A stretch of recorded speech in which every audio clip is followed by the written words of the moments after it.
अशिया भी हैं जो ऐसे पेशेंट्स को बहुत ज़्यादा कम मिक़दार में लेनी चाहिए। यानी पहले तो कोशिश की जाए कि लें ही ना, लेकिन अगर लेनी भी हों तो बहुत ज़्यादा कम मिक़दार में ली जाएँ और इनको लेने से पहले अपने डॉक्टर के साथ ज़रूर मशवरा किया जाए।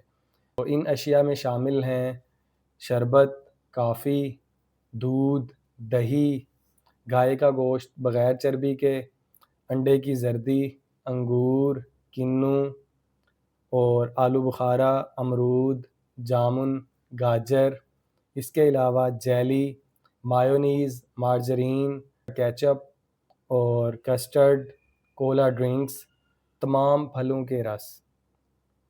तो इन तमाम अशिया को ऐसे मरीज़ों को बहुत ज़्यादा कम मिक़दार में इस्तेमाल करना चाहिए।